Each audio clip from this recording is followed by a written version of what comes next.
Soprod et la RTI vous présentent 2 minutes pour comprendre.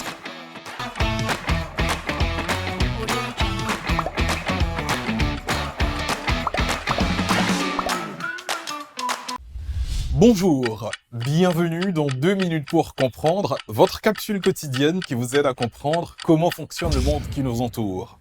Aujourd'hui, je vais vous parler de Benazir Bhutto. Pour cette journée consacrée aux personnages historiques, je vais vous parler d'une femme qui a marqué l'histoire de son pays et qui a inspiré de très nombreuses personnes. Héritière de la plus célèbre dynastie politique du Pakistan, Benazir Bhutto devient, dans les années 90, la première femme élue à la tête d'un pays musulman. Fille de l'ancien Premier ministre Zulfikar Ali Bhutto, Benazir Bhutto fait ses études à Harvard et à Oxford, en Angleterre.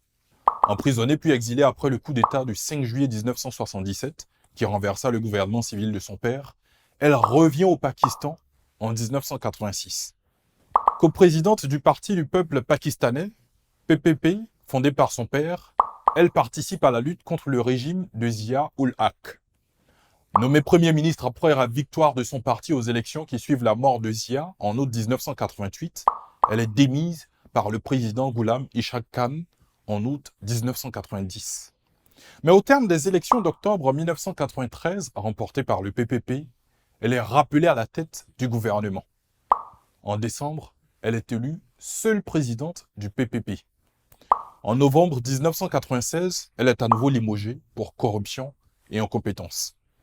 Après avoir négocié son amnistie avec le président Pervez Musharraf, elle rentre au Pakistan le 18 octobre 2007, après 8 ans d'exil, et conduit son parti aux élections législatives prévues en 2008.